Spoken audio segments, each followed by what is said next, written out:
પાંચ દેવના ચોપડાની વાત કરીએ. ધર્મદેવ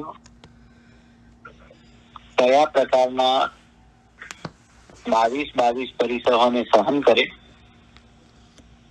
એમાંના 12 પરિસહો આપણે સૌએ જાણ્યા. આજે 13મા પરિસહની વાત કરીએ, જેનું નામ છે વધ પરિસહ.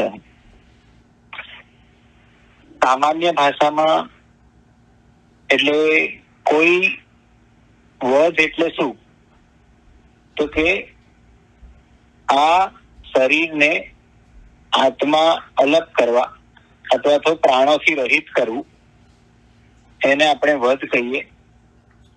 તો કે પરિસહ ક્યાં સુધીનો, તો કે વધ સુધીનો પરિસહ. તો આવું કોણ આપે, તો કે છે કોઈ અજ્ઞાની સંયમી તપસ્વી મુનિને ઠોસા, પાટું, લાકડી વગેરેથી મારે, તે સમયે તે મુનિ એમ વિચારે કે આ જગતનો એક પણ પદાર્થ મારો નથી, આ દેહ પણ મારો નથી. આ રીતે પોતાના રોંગ બિલીફને તોડવા માટે સતત પ્રયત્ન કરે કે જો આ પદાર્થમાં રાગ કર્યો, તે પદાર્થ મારો નથી, માટે આ અભિપ્રાય અસત છે, એટલે કે અસત્ય છે. પોતાના અભિપ્રાય તોડીએ અને બીજાને અભિપ્રાય આપવાનું બંધ કરી દઈએ. આમ કરી મૌનપણે વધનો પરિસહને સહન કરતા મુનિ આત્મકલ્યાણ સાધી જાય છે. ખૂબ ઊંડાણપૂર્વક વિચારવા જેવી વાત છે. સામે જ્યારે મૃત્યુ દેખાતું હોય ત્યારે આ બધી ફિલોસોફી આપણને શું બતાવે છે કે ગાંડપણ કરે છે. પણ જેને મુક્તિ મેળવવી છે, કર્મથી રહિત બનવું છે, એ આત્મા આવું ગાંડપણ કરશે જ. કારણ કે જ્યાં સુધી મનની અંદર એ ચાહના તીવ્ર નહીં થાય ને, ત્યાં સુધી કેવળ જ્ઞાન, કેવળ દર્શન પણ આપણને મળવાનું નથી. આ સમયે પરમાત્મા મહાવીરના જીવન દરમિયાન ભગવાન સાધના કાળમાં અનાર્ય દેશમાં પણ વિચરતા, અને આ પરિસહમાં જેમ કહ્યું એમ અનાર્ય દેશના માણસો ભગવાનની પાછળ કૂતરા દોડાવતા, ભગવાનને બટકા ભરાવતા અને ભગવાન એને હસતા મુખે સહન કરતા. આ વાત આગમની અંદર પરમાત્માના સાધના કાળને દર્શાવે છે. આ રીતે જ્યારે તીર્થંકર સ્વયં પોતે કરીને બીજાને બતાવે કે આ માર્ગે ચાલવાથી જ ઉદ્ધાર થવાનો છે, તો એ મુનિ ભગવંતે પણ એ જ વિચારવાનું છે કે આ જગતનો એક પણ પદાર્થ મારો છે જ નહીં. એ ત્યાં સુધી કે આ દેહ પણ મારો નથી. આ રીતે જ્યારે હર સમયે એક જાગૃતતા એ મુનિ ભગવંત કેળવે અને પોતાની સહન શક્તિને વધારે, તો જ આ અભિપ્રાય તોડી શકીએ અને બીજાને અભિપ્રાય આપવાનું બંધ કરીએ. આ રીતે મૌનપણે વધના પરિસહને સહન કરનાર મુનિ અવશ્ય પોતાનું આત્મકલ્યાણ સાધી જાય છે. આવા વખતે આપણને એક્ઝામ્પલની અંદર ગજ સુકુમાર મુનિની વાત યાદ આવે.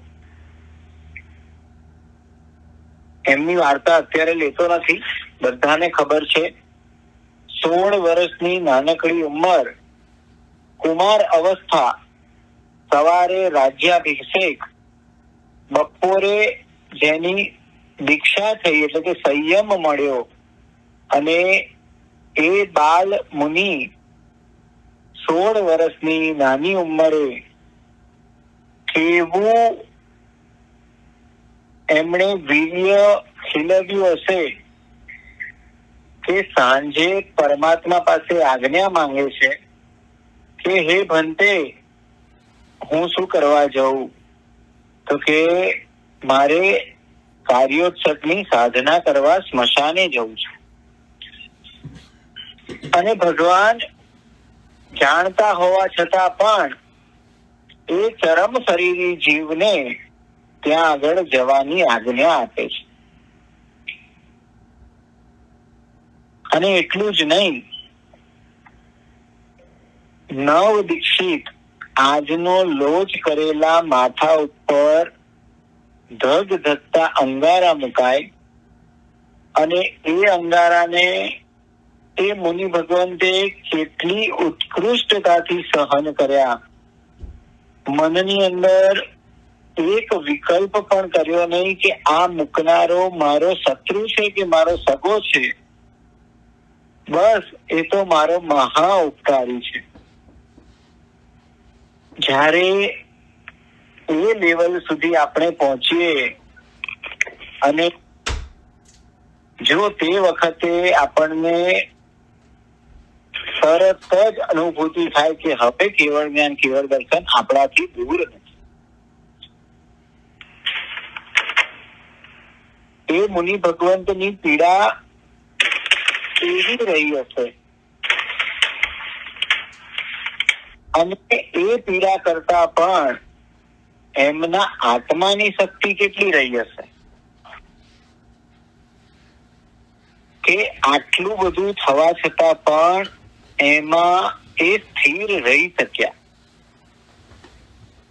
અને એટલું જ નહીં, પોતે ક્ષપક શ્રેણી માંડીને જેના માટે સંયમ લીધો એ કેવળ જ્ઞાન કેવળ દર્શનને પણ પ્રાપ્ત કરી લીધું. એક જ અભિપ્રાય કે વધ મારા શરીરનો વધ થાય છે, હું તો અમર એવો આત્મા છું, આ શરીર પણ મારું નથી. અને આવો જ પરિસહ ખંડક ઋષિના 500 શિષ્યોને પણ ઘાણીમાં પીલ્યા હતા.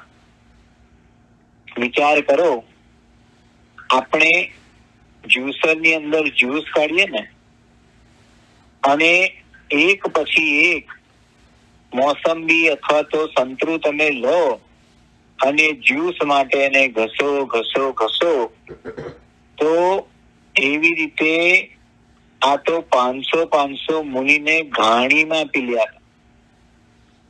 ઘાણી એટલે કે જેમાં તલ નાખે અને તલનું તેલ કાઢે, જે રીતે બળદ એને ખેંચીને પીલાય, જ્યાં આગળ લોહીની નદીઓ વહીતી, એવા 500 મુનિરાજો પોતે પોતાના આત્માની મસ્તીની અંદર આ પરિસરને હસતા સહન કરે.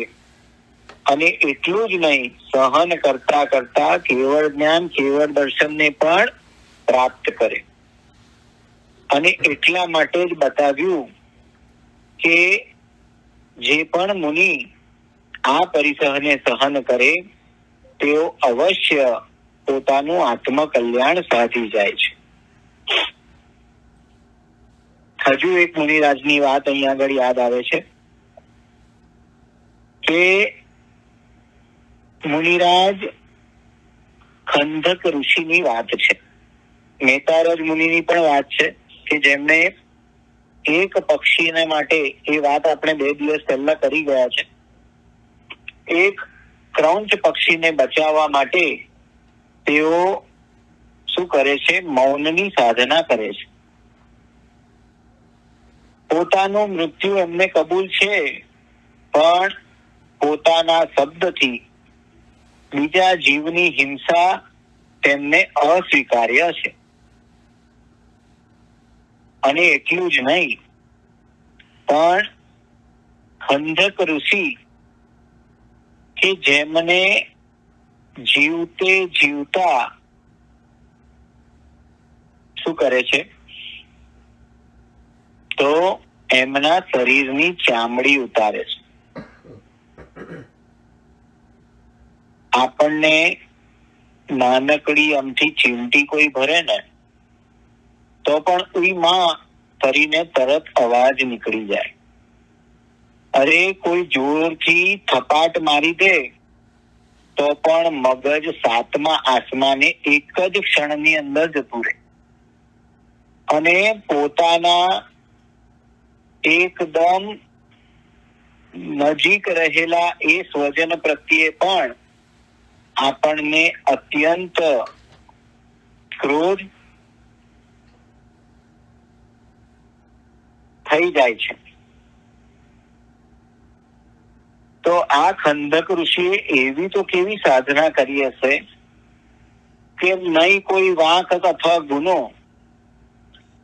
કોઈ પણ પ્રકારનું કંઈ પણ કરેલું નહીં, છતાં પણ સજા રૂપે પોતે પોતાના શરીરની ચામડી જીવતે જીવતા ખેંચી લે, પીડાનો કોઈ પાર ન હોય એવે વખતે પણ સમતાને ધારણ કરે છે.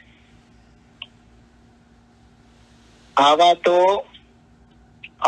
અનેક ઉદાહરણ આગમની અંદર પરમાત્માએ બતાવેલા છે.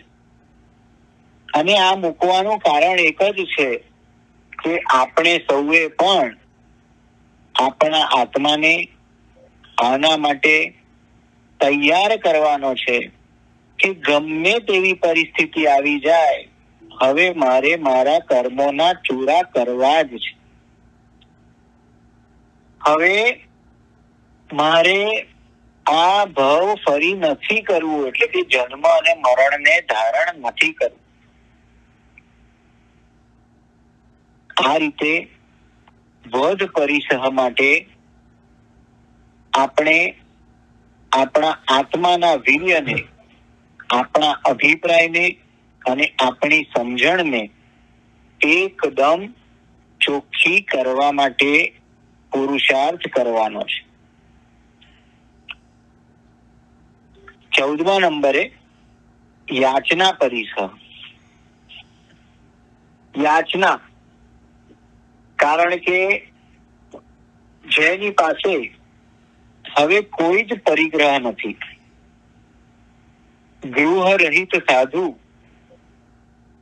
કે જેમણે કોઈ પણ વસ્તુ યાચના કર્યા વિના લેવાની નથી, કોઈના આપ્યા વિના દાંતને સાફ કરવા માટે સળી પણ જેઓ લઈ શકતા નથી, એવું મુનિ જીવન દુષ્કર છે. આપણે વિચાર કરીએ, આપણે કોઈ અજાણી જગ્યાએ ગયા હોઈએ તો ત્યાં આગળ આપણે તો શું કરીએ છીએ? એક્સક્યુઝ મી કરીને રિક્વેસ્ટ કરીએ કે can I have this, can I use this. હવે આ જ વસ્તુ તમે મુનિ જીવનની અંદર વિચાર કરો કે દરેકે દરેક વસ્તુ એમને યાચનાથી જ લેવાની છે.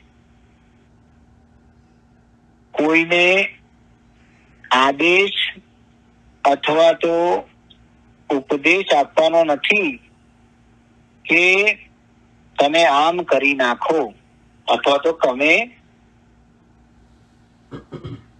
આમ કરી લો. આપણને થાય કે દરેક વસ્તુમાં માંગ કરવું કેટલું શરમજનક લાગે.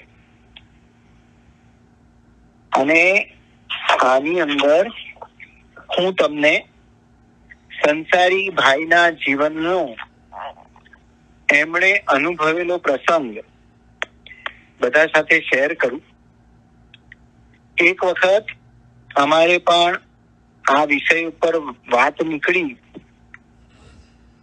અને ગુરુદેવ બધાને સમજાવતા કે યાચના પરિસહ કેવી રીતે સહન કરવો જોઈએ, ત્યારે શું વિચારો કરવા જોઈએ. અને એ વાંચણીમાં સાંભળી બધા જ સાધુ ભગવંતોએ દ્રઢ નિર્ણય કર્યો કે આપણે પણ હવે તૈયાર થઈ જવાનું છે. અને એમાં એક સંતે નિર્ણય કર્યો કે હવે તેઓ અન્ય ધર્મીની ગોચરી લેશે. અભિગ્રહને ધારણ કરી, કારણ કે જીન ધર્મને ફોલો કરવા વાળા હોય તો આપોઆપ સહજતાથી આપણને એ વેશ પ્રત્યે, એમના ત્યાગ પ્રત્યે બહુમાન હોય. પણ અન્ય ધર્મી માટે નિયમ નથી કે તેઓ પણ આ વેશની બહુમાન કરે. ઘણા લોકો જાણે છે, સમજ્યા પછી આપોઆપ બહુમાન થઈ જાય છે. પણ જ્યાં સુધી સમજણ પ્રાપ્ત ન થાય ત્યાં સુધી એ અજ્ઞાની અન્ય ધર્મી આત્મા આ ત્યાગને સમજી શકતો નથી. અને એ સંત જ્યારે ગૌચરી લેવા માટે જાય ત્યારે કેવા કેવા શબ્દોના મેણા તેમને સાંભળવા પડે કે તમને અત્યારે ક્યાં ખબર છે કે અમે કેટલા કલાક મહેનત કરીએ ત્યારે ઘરની અંદર 4 રોટલી આવે છે. સવારથી સાંજ સુધી અમે તડકાની અંદર કાળી મજૂરી કરીએ અને તમે રૂષ્ટ પુષ્ટ નવયુવાન થઈને આવી રીતે માંગવા આવી જાવ છો, તો તે તમને શોભે છે? મને કદાચ એ ભાષાનો ઉપયોગ કરતા પણ બરાબર આવડતો નથી. એવા કટુ વેણો અને અનેક ગણા અપશબ્દો એ સાધુ ભગવંતોને સહન કરવા પડે છે. અને આ રીતે અભિગ્રહ ધારીને પણ તેઓ પોતાના કર્મની નિર્જરા કરે છે. આ પરિસહને આપણે શું બતાવીએ છીએ તો કે યાચના પરિસહ. ખાસ કરીને જ્યારે તમે અન્ય ધર્મીને ત્યાં જાઓ તો તેઓ બધું જાણતા ન હોવાથી અજ્ઞાનતાપૂર્વક શું કરી દે છે તો, અને ઘણા ભક્તિ વાળા પણ હોય છે, એટલે બંને બાજુનો પરિસહ મળે, તમને માન પણ મળે. કારણ કે જેઓ ત્યાગને સમજે છે, જાણેલું છે, તેઓ માન પણ આપે. અને જેઓ પોતે જીવનમાં હેરાન થયેલા હોય, પરેશાન થઈ ગયેલા હોય, બીજા કોઈ ઉપર પોતાનો ગુસ્સો ઉતારી ન શકતા હોય, એવા આત્માઓ અપશબ્દોથી અથવા તો ગળદા પાટું મારીને પણ મુનિ ભગવંતોને પરિસહ આપતા હોય છે. આમાં દાખલા તરીકે આપણને એક્ઝામ્પલ આપ્યું છે કે શીતલનાથ સ્વામીના શાસનકાળની અંદર વ્રજ પ્રિય નામના રાજાએ સંયમ લીધો હતો. 10મા ભગવાન શીતલનાથના કાળની વાત છે. એમના શાસનમાં વ્રજ પ્રિય નામના રાજાએ સંયમ લીધો અને ઉગ્ર તપશ્ચર્યા કરી. માસ ખમણના પારણે માસ ખમણ કરે, પણ ગૌચરી માટે ભિક્ષા લેવા જાય ત્યારે તેમને વિચાર આવે કે હું તો મોટો રાજા, મારે બધા પાસે માંગવાનું, એ તો બહુ જ શરમનું કામ છે. આના કરતા ગૃહસ્થ જીવન લાખ દરજ્જે સારું, આમ વિચારીને રહેતા હતા. પણ ત્યાં તેમને વિચાર આવ્યો કે ગૃહસ્થ જીવન જીવવું તો નરક અને નિગોદના કાળમાં દુઃખો મારે સહન કરવા પડે. તેના કરતા હું સંયમમાં સ્થિર બનું. વિચાર કરો કે યાચના કરવી સહેલી નથી, કારણ કે સંસારની અંદર આપણે મેઘકુમારના જીવનના દ્રષ્ટાંતમાં પણ જોયું કે જેઓ રાજકુમાર તરીકેનું જીવન વ્યતીત કરતા હોય તેઓ કોઈની પાસે માંગણી કેવી રીતે કરે? પોતે હજી તો બોલે નહીં તે પહેલા તો સેવકો એમનો વચન ઝીલવા હાજર થઈ જાય. અને એવા મુનિરાજો સંયમ અંગીકાર કરીને યાચના કરે કે મને તમારી પાસે જે કાંઈ હોય એમાંથી થોડું ઘણું મને તમે વહોરાવો.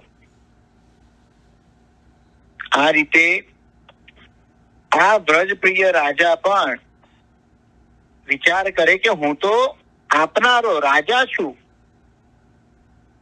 હું કઈ રીતે પ્રજા પાસે માંગણી કરી શકું.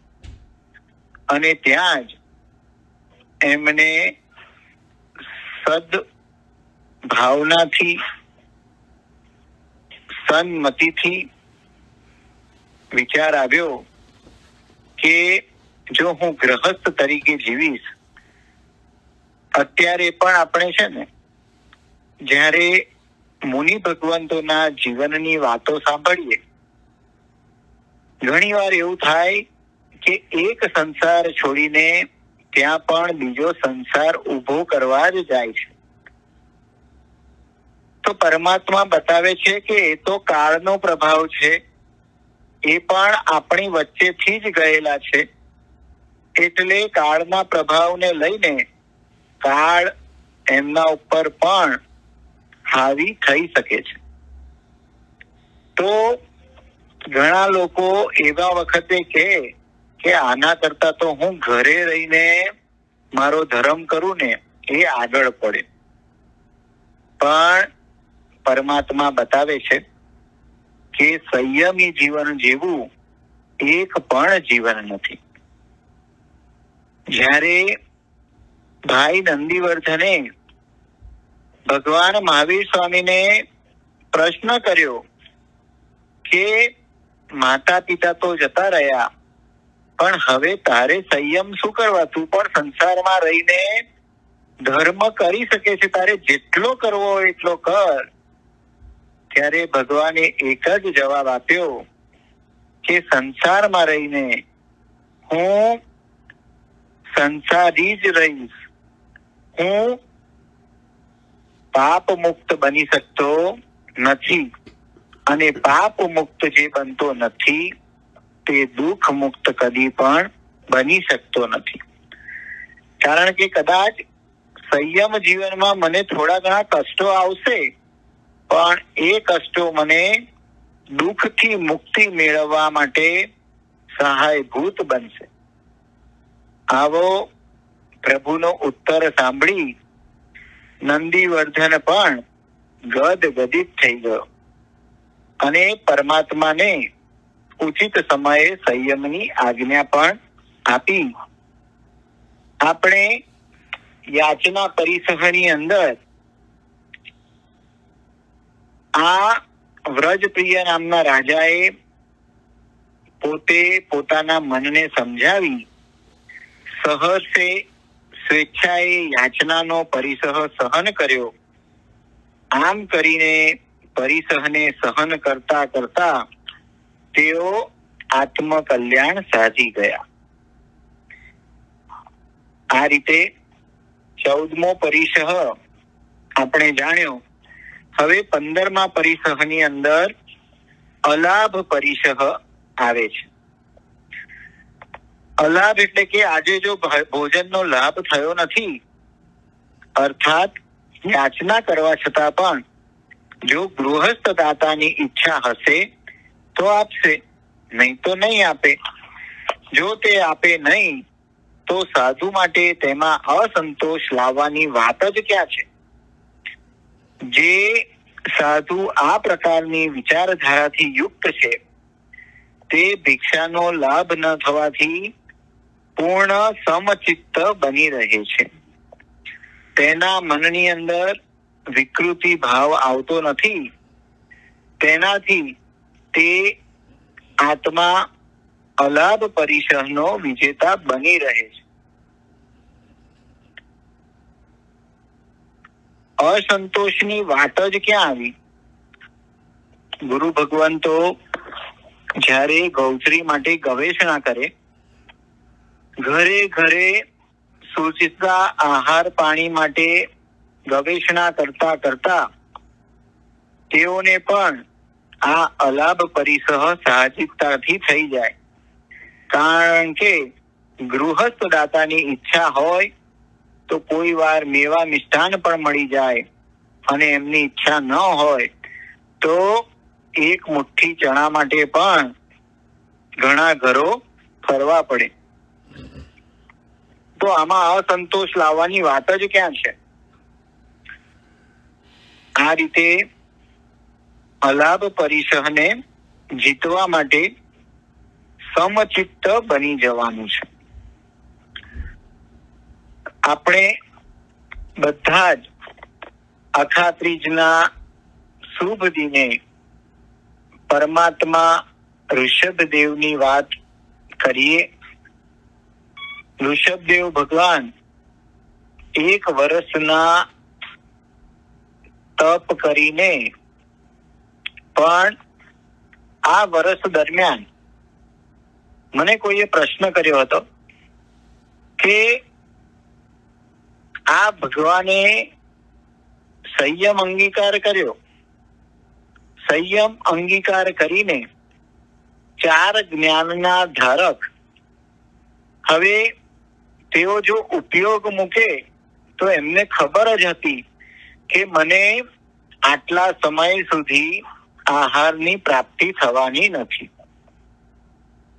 તે છતાં પણ એક પણ દિવસ ભગવાને ખાલી કાઢ્યો નથી કે જે દિવસે ગૌચરીના સમયે પ્રભુ ગૌચરી માટે નીકળ્યા ન હોય. ઠેર ઠેર અલગ અલગ ઘરે જઈને દરેક જગ્યાએ પ્રભુએ ગવેષણા કરી કે એમને સુસ્તા આહાર પાણી મળી જાય. પણ કર્મના યોગે પ્રભુનું પારણું ક્યારે થયું? 1 વર્ષની તપશ્ચર્યા બાદ. અને આવી જ રીતે આપણે સૌ જાણીએ કે ભગવાને ચંદન બાળા માટે એમના હાથે જે પારણાનો લાભ મળ્યો એ વખતે કેવો અભિગ્રહ ધાર્યો હતો કે આમ તો આપણને અશક્ય જ લાગે કે એ અભિગ્રહનું પૂર્તિ થવું અત્યંત દુર્લભ. અને એ અભિગ્રહ દરમિયાન પણ પરમાત્મા દરરોજ ગોચરી માટે જાય, સમય પસાર થતા પાછા આવે અને મુખ પર એક ચિંતાનું વાદળ ન હોય, કે અસંતોષનો ભાવ ન હોય. મેં મારું કર્તવ્ય પૂરું કર્યું, હજી મારો અલાભ એટલે કે અંતરાય કર્મ ચાલુ છે, જેથી મને ગૌચરી પાણી મળી નથી. આજનો સમય પૂરો થયો. હવે આવતીકાલે જ્યારે ગૌચરીનો સમય આવશે ત્યારે ફરીવાર હું પ્રયત્ન કરીશ.